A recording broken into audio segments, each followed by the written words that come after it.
Welcome students. आता आपण exercise 1.5 मध्ये क्वेश्चन नंबर 4 पाहणार आहोत. यामध्ये क्वेश्चन काय म्हटलं बघा, find the nth derivative of the following असं म्हटलेलं आहे. म्हणजे हायर ऑर्डर डेरिव्हेटिव्ह मध्ये आपल्याला nth ऑर्डर पर्यंत आपल्याला डेरिव्हेटिव्ह पाहायचे. ठीक आहे. त्यामध्ये साधारण 12 क्वेश्चन्स आहेत. फक्त त्यातला पहिला क्वेश्चन आहे ना, फर्स्ट क्वेश्चन, तो मात्र थोडासा अवघड आहे. तो क्वेश्चन थोडा अवघड आहे. तो मी सर्वात शेवटी घेणार आहे. बाकी सेकंड पासून आता आपण सुरुवात करणार आहोत. nth order derivative. Overall nth order derivative म्हणजे बोर्ड एक्झाम करता सोडवायला थोडे अवघड असतात, पण एमसीक्यूज करता ते फार सोपे असतात. ते काय करायचं सर मी सांगेन तुम्हाला. ऑप्शन वरनं तुम्हाला लगेच ओळखता येतो की हा nth ऑर्डर डेरिव्हेटिव्ह आहे, हे ओळखता येतं. पण सुरुवातीला जी आता आपण बोर्ड एक्झामला जी आपण मेथड पाहणार आहोत त्याला थोडंसं ऑब्झर्वेशन चांगलं पाहिजे. त्याच्यानंतर फॅक्टोरियल नोटेशन बद्दल माहिती पाहिजे. -1च्या पॉवर्स कशा असतात याच्याबद्दल माहिती पाहिजे. या सगळ्या गोष्टी माहित असतील हळूहळू कळायला गेले, काय अवघड नाही आहे. बघा, सेकंड क्वेश्चन, y = 1/x असं फंक्शन दिले तुम्हाला. फर्स्ट ऑर्डर डेरिव्हेटिव्हचा काय येतो बघूया आपण आता. Differentiating with respect to x. तुम्ही y1 म्हणा किंवा dy/dx म्हणा, 1/x चा डेरिव्हेटिव्ह -1/x² आला. ठीक आहे. आता पुन्हा differentiating with respect to x, y2 equals आता dy/dx ऑफ, बघा हे साइन -1 येते आहे तसे हो, तर कोएफिशिएंट म्हणून बाहेर घ्या. याला वरती घेतो मी x⁻². अजून डेरिव्हेटिव्ह घेतला नाहीये, नुसतं dy/dx केले. आता -2 पुढे येतील आणि y2 चा आन्सर मिळेल तुम्हाला 2 × x⁻³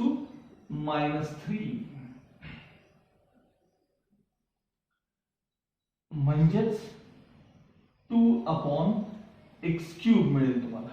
2/x³. पुन्हा differentiating with respect to x, y3 म्हणजे थर्ड ऑर्डर डेरिव्हेटिव्ह. इथं बघा, ह्याच्यापेक्षा हे सोपा डेरिव्हेटिव्ह आहे. 2 कोएफिशिएंट dy/dx ऑफ x⁻³ आता -3 पुढे येतील म्हणजे -6 होतील याला मल्टिप्लाय झाल्यानंतर. y3 equals 2 × -3x⁻⁴. एक कमी झाला म्हणजे -6/x⁴. साधारण 3 किंवा काही वेळेला 4 डेरिव्हेटिव्ह घेतले की तुम्हाला अंदाज घ्यायला लागतो. मी अजून एक चौथा डेरिव्हेटिव्ह घेतो, fourth derivative.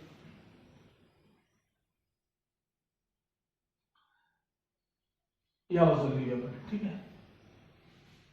Differentiating with respect to x, y4 equals बघा, हा -6, हे दोन्ही एकच आहेत ना डेरिव्हेटिव्ह. हा -6 आहे तो कोएफिशिएंट आहे, इंटू dy/dx ऑफ, याला वर घेऊया म्हणजे आपल्याला डेरिव्हेटिव्ह सोबत होतो, x⁻⁴. ते पुढे आणले -6 × -4 × x⁻, एक कमी झाला म्हणजे -5. म्हणजे y4 चा आन्सर आलं 6×4 = 24/x⁵. आता महत्वाची स्टेप आहे ती याच्या पुढे असते. ठीक आहे. याच्यानंतर असं लिहायचं असतं, सिमिलरली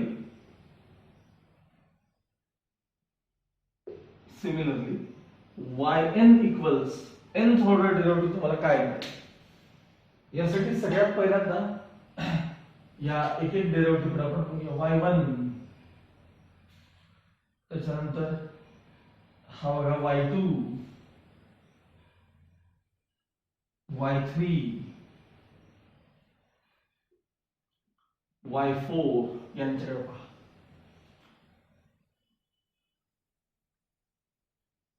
सगळ्यात आधी आपण या साइन्स कडे आपण बघूया. फर्स्ट ऑर्डर डेरिव्हेटिव्हला मायनस साइन आहे, सेकंडला प्लस साइन आहे, थर्ड ऑर्डर डेरिव्हेटिव्ह तो इथे आहे बरं का, सॉरी थर्ड ऑर्डर इथे आहे, मार्क करायला चुकलोय. हा सेकंड ऑर्डर आहे,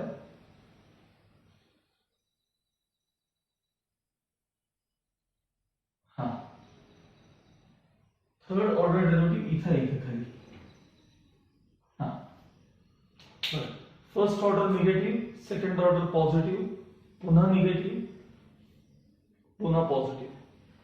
जेव्हा असे पहिल्या डेरिव्हेटिव्हला मायनस साइन येतो, पहिल्या नीट ऐकायचं, पहिल्या डेरिव्हेटिव्हला मायनस साइन, मग प्लस, परत मायनस, प्लस असं आलं की त्याला -1 रेस टू n असं लिहायचं. त्याचं कारण सांगतो.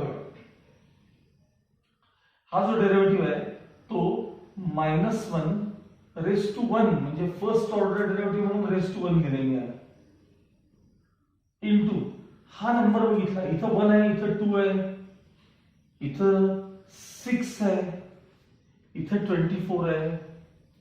तुम्हाला तर आठवत नसेल, तुम्ही 11वीत हा प्रकार पाहिला होता बघा. 0 फॅक्टोरियल म्हणजे 1, त्याच्यानंतर 1 फॅक्टोरियल म्हणजे 1, 2 फॅक्टोरियल म्हणजे 2, 3 factorial 6, 4 factorial 24, 5 factorial 120, so on so on so on. हे आठवते का बघा. त्यामुळं हा पहिला नंबर आहे ना, हा बघा, हा 1 फॅक्टोरियल आहे, हा 2 फॅक्टोरियल आहे, हा नंबर आहे तो 3 फॅक्टोरियल आहे, 6 म्हणजे बघा, 24 म्हणजे 4 फॅक्टोरियल आहे, म्हणजे -1 into 1 factorial upon first order derivative आहे तर पॉवर 1 न जास्त आहे, लक्षात ठेवा. म्हणजे x² अशी पॉवर आहे, 1 न जास्त आहे फर्स्ट ऑर्डरला. आता इथं बघा, तुम्हाला सेकंड कडे बघा, -1 रेस टू 2 म्हणजे positive sign, -1 raise to 2 into हे 2 फॅक्टोरियल आहेत अपॉन x चा क्यूब आहे, म्हणजे 1 न खाली बघा, सेकंड ऑर्डर डेरिव्हेटिव्ह आहे पण क्यूब आहे तिथे, सेकंड ऑर्डर डेरिव्हेटिव्ह आहे पण क्यूब आहे. आता third order derivative -1 raise to 3 म्हणजे निगेटिव्ह साइन झालं, हे निगेटिव्ह साइन. तो नंबर आहे तो 3 फॅक्टोरियल आहे, हा नंबर 6 आहे ना, तो 3 फॅक्टोरियल आहे, आणि डिनॉमिनेटर मध्ये 4x रेस टू 4 म्हणजे थर्ड ऑर्डरला पॉवर 4 आहे, लक्षात ठेवा, फोर्थ पॉवर आहे. आता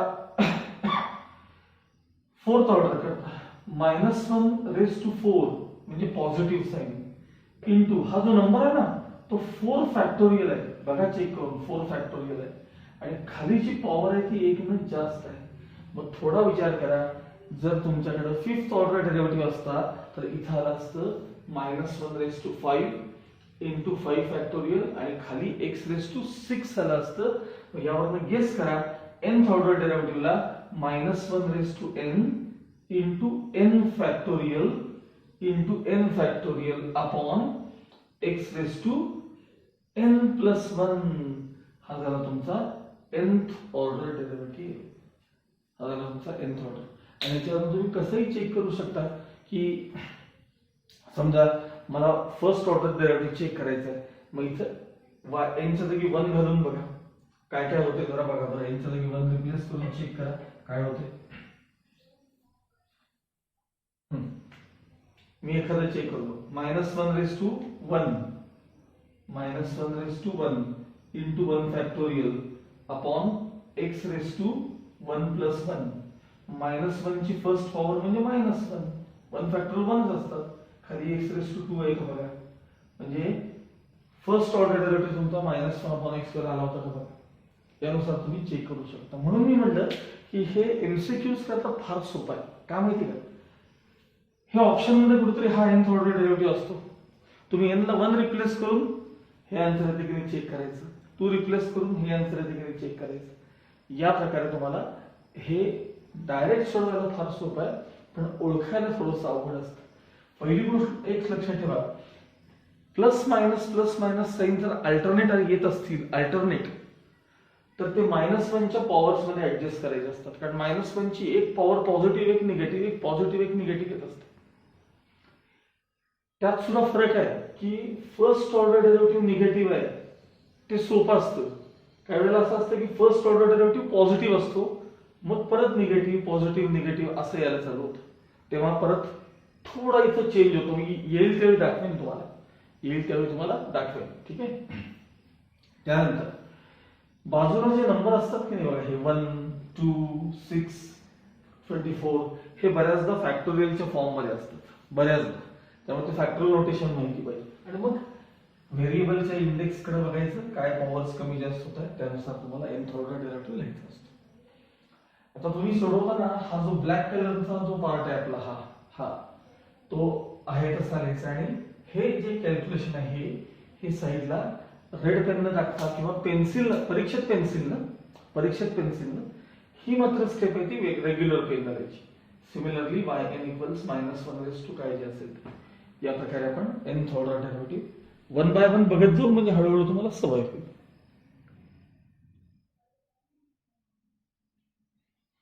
okay, now third question y equals e raise to ax plus b. हा मात्र फारच सोपा क्वेश्चन आहे, कारण e रेज टू समथिंगचा डेरिव्हेटिव्ह नेहमीच e रेज टू समथिंग येत असतो, त्यामुळे डेरिव्हेटिव्ह मध्ये काही फारसे बदल होणार नाही. फक्त इंटू समथिंगचा जो डेरिव्हेटिव्ह आहे आपला चेन रूल, त्यात तेवढे बदल होतात. बघूया आपण 1 by 1.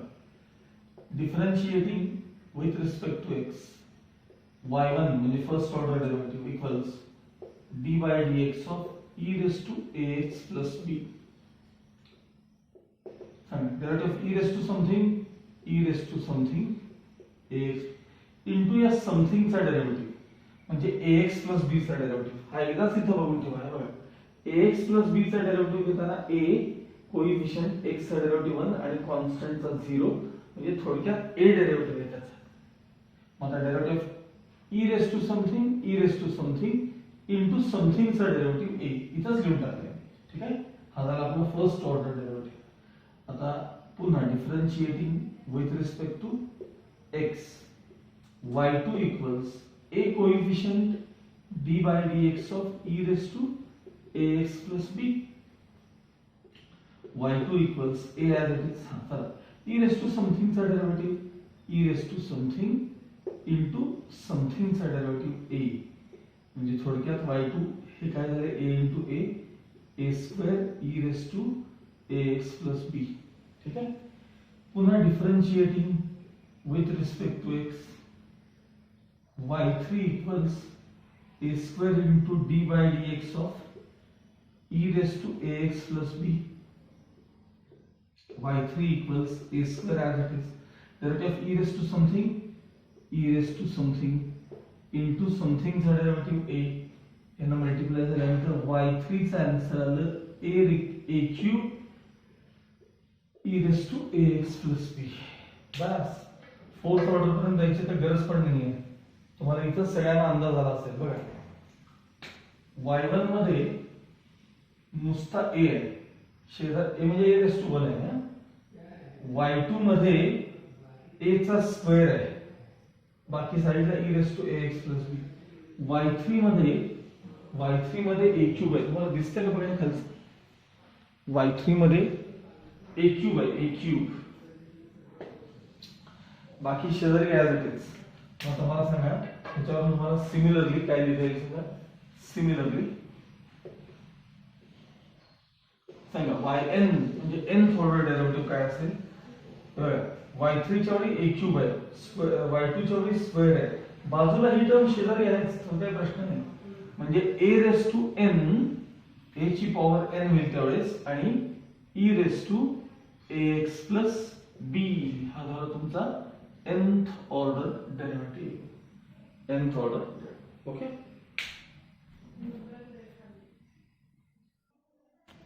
Next question, y equals a raise to px plus q.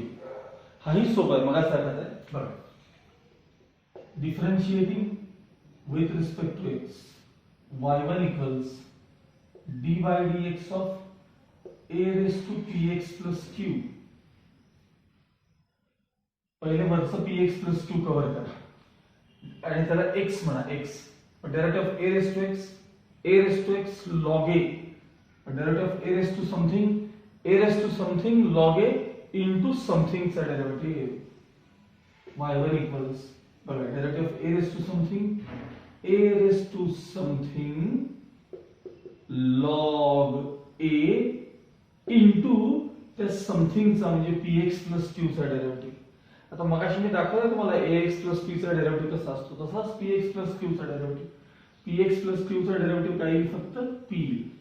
म्हणजे थोडक्यात y1 इक्वल्स काय आलं बघा, हे आधी मी p लिहितोय, हे p, मग log a लिहितोय, log a, आणि मग into a raise to px plus q. हा झाला आपला फर्स्ट ऑर्डर डेरिव्हेटिव्ह. आता second order, differentiating with respect to x, y2 equals हे बघा p coefficient log a coefficient d by dx of a raised to px plus q. So y2 equals p as it is, log a as it is, derivative of a raised to something, a raised to something log a into something चा derivative क्या px plus q चा derivative. So y2 equals p into p square log a into log a, म्हणजे log a चा bracket square into a raised to px plus q as it is. Now differentiating with respect to x. तीन तरी minimum derivative घ्यायचेच, कमीत कमी. 4 5 6 तुम्हाला हवे तेवढे घ्या. मग y3 equals a square coefficient, sorry square नाही, p square,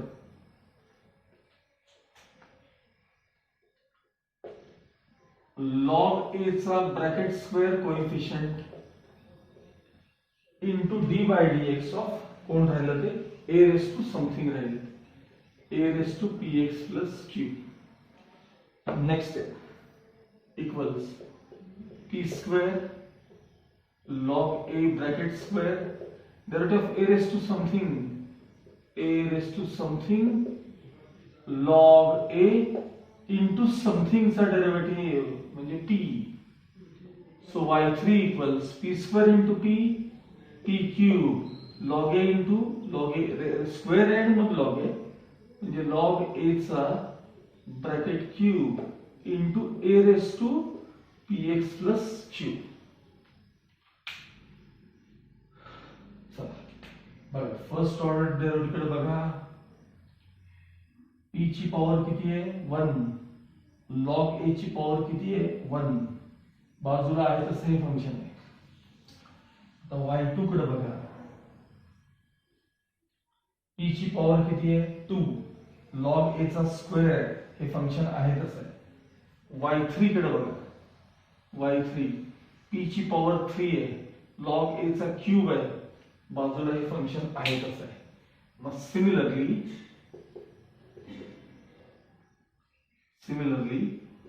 yn equals t raised to n log a raised to n into a raised to px plus q. हा झाला तुमचा nth ऑर्डर डेरिव्हेटिव्ह. ओके,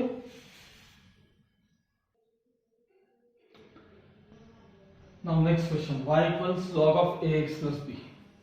हा question मात्र थोडा अवघड आहे बरं का, व्यवस्थित लक्ष द्या. ह्याच्यातले ते ओळखायला येणं जरा अवघड आहे शेवटी. बरं, differentiating with respect to x, y1 equals d by dx of log of ax plus b. So y1 equals derivative of log something 1 upon something into something चा डेरिव्हेटिव्ह म्हणजे ax plus b चा derivative. परत बघा, log something चा derivative 1 upon something into something चा derivative. हा झाला आपला फर्स्ट ऑर्डर डेरिव्हेटिव्ह y1. पुन्हा differentiating with respect to x, y2 equals a coefficient d by dx of, मी या टर्मला ax प्लस b ला वरती घेतो रेस टू -1. असं केल्यामुळे तुम्हाला पुढचे आणखी डेरिव्हेटिव्ह सोपे जातील, असं ही सवय केली.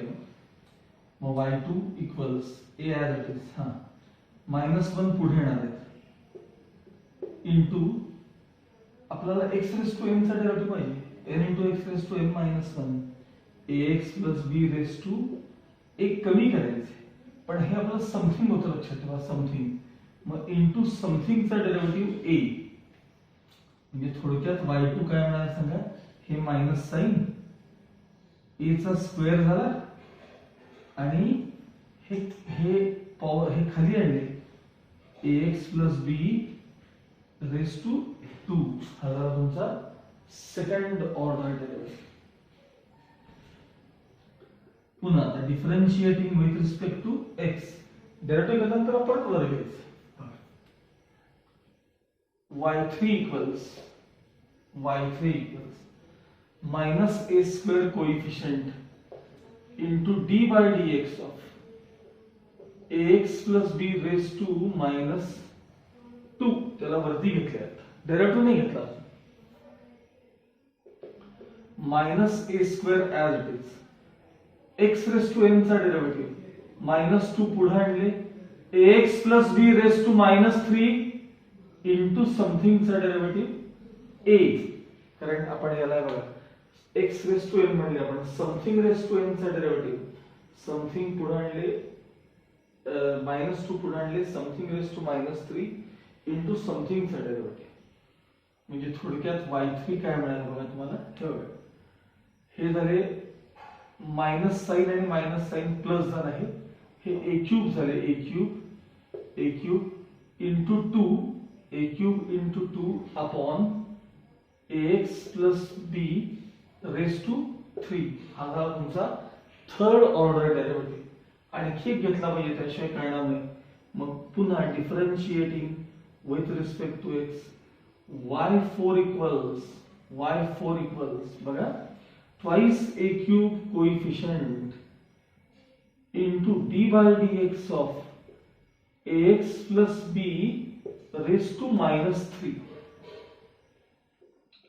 twice a cube -3 पुढे आणले, त्यातून ax plus b raised to 1 कमी झाले आणि into something चा डेरिव्हेटिव्ह a. म्हणजे हा नंबर काय झाला सांगा, a raised to 4 आहे, -6 a raised to 4 आणि upon ax plus b raised to 4 हा झाला तुमचा फोर्थ ऑर्डर डेरिव्हेटिव्ह.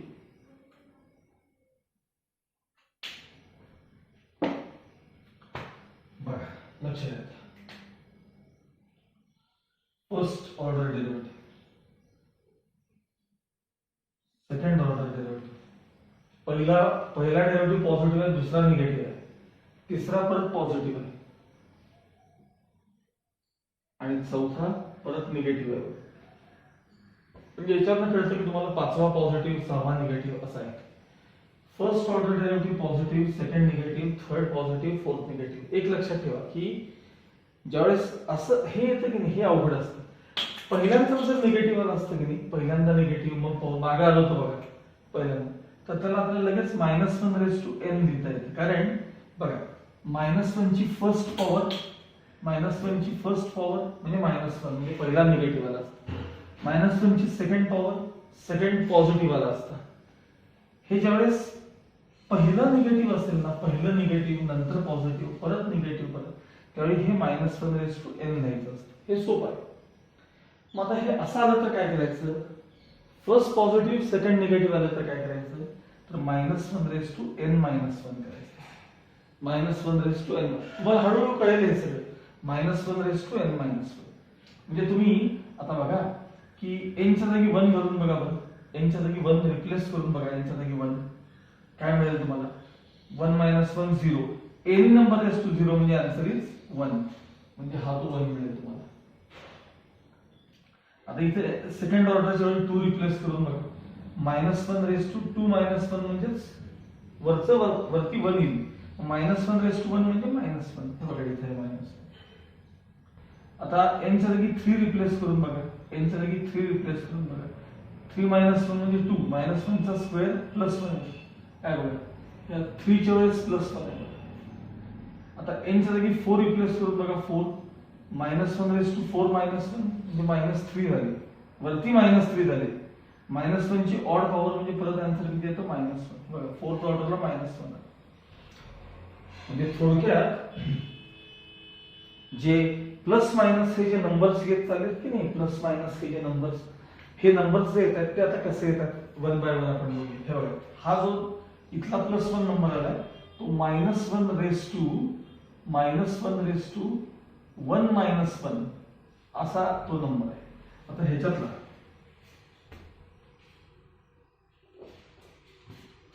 हा मायनस नंबर कसा आलाय समजा -1 रेस टू 2 -1 मी आता फक्त साईनचा विचार करायला लागला पहिला हे पॉझिटिव्ह साईन कसं आलंय सांगतो -1 raise to 3 -1 -1 raise to third ऑर्डरला 3 -1 मग तो -1 चा स्क्वेअर पॉझिटिव्ह झाला आणि हे कसं आलंय बघा -1 रेस टू फोर्थ ऑर्डरला 4 -1 म्हणजेच इथं -3 येतील आणि निगेटिव्ह टर्म आणि ऑड पॉवर आहे इथं वरती 3 येतील सॉरी वरती 3 येतील -1 ची ऑड पॉवर आहे म्हणजेच आन्सर -1 हे बघा चौथा आन्सर -1 आला ठीक आहे.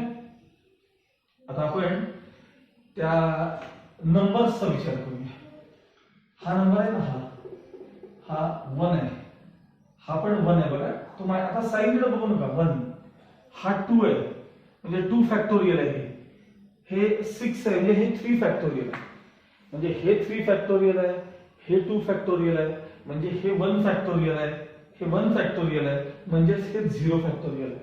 मी मगाशी इथं फॅक्टोरियल लिहिले होते बघा असू दे पण ठीक आहे परत बघा कसं चेक केलं बघा मी हा नंबर 6 आहे म्हणजे 3 फॅक्टोरियल आहे हा 2 फॅक्टोरियल आहे हा 1 फॅक्टोरियल आहे आणि हा 0 फॅक्टोरियल आहे म्हणजे आता इथं into 0 factorial into 1 factorial into 2 factorial into 3 factorial म्हणजे नंबर्सचा विषय संपला. आता वरती बघा a ची पॉवर 1 आहे म्हणजे a रेस टू 1 आहे इथं a ची पॉवर 2 आहे म्हणजे a स्क्वेअर आहे त्यानंतर इथं a ची पॉवर 3 आहे आणि इथे a ची पॉवर 4 आहे जेवढ्या ऑर्डरचं डेरिव्हेटिव्ह तेवढीच पॉवर आहे. डिनॉमिनेटर मध्ये फर्स्ट ऑर्डर डेरिव्हेटिव्हला खाली आहे ax + b रेस टू 1 आहे सेकंड ऑर्डरच्या वेळेस खाली आहे ax + b रेस टू 2 आहे सेकंड ऑर्डरला रेस टू 2 आहे थर्ड ऑर्डरला डिनॉमिनेटर मध्ये ax + b रेस टू 3 आहे थर्ड ऑर्डरला फोर्थ ऑर्डरला ax + b रेस टू 4 आहे. मग विचार करा आता हे पाहिल्यानंतर की nth ऑर्डर डेरिव्हेटिव्हला काय असेल मी इथं सिमिलरली असं लिहित नाही आता पण जागा नाही मला yn इक्वल्स बघा -1 ची पॉवर आहे n -1 बघा ना फोर्थ ऑर्डरला 4 -1 आहे की नाही मग nth ऑर्डरला काय असेल n -1 त्यानंतर फोर्थ ऑर्डरला 3 फॅक्टोरियल आहे म्हणजे 1 न कमी मग nth ऑर्डरला काय असेल n -1 फॅक्टोरियल शेजारी a ची पॉवर फोर्थ ऑर्डरला 4च आहे म्हणजे nth ऑर्डरला nच असणार आणि डिनॉमिनेटर मध्ये ax + b raise to n च्या वेळेस फोर्थ ऑर्डरच्या वेळेस 4 आहे थर्ड ऑर्डरच्या वेळेस 3 आहे म्हणजे रेस टू काय असणार आहे सांगा n हा झाला तुमचा nth ऑर्डर डेरिव्हेटिव्ह. मी म्हटलं तुम्हाला थोडंसं अवघड आहे प्रॉब्लेम हा पण प्रॅक्टिस करा सगळं काही जमायला लागेल. ओके बाकीचे क्वेश्चन्स आपण नेक्स्ट पिरियड मध्ये पाहणार आहोत.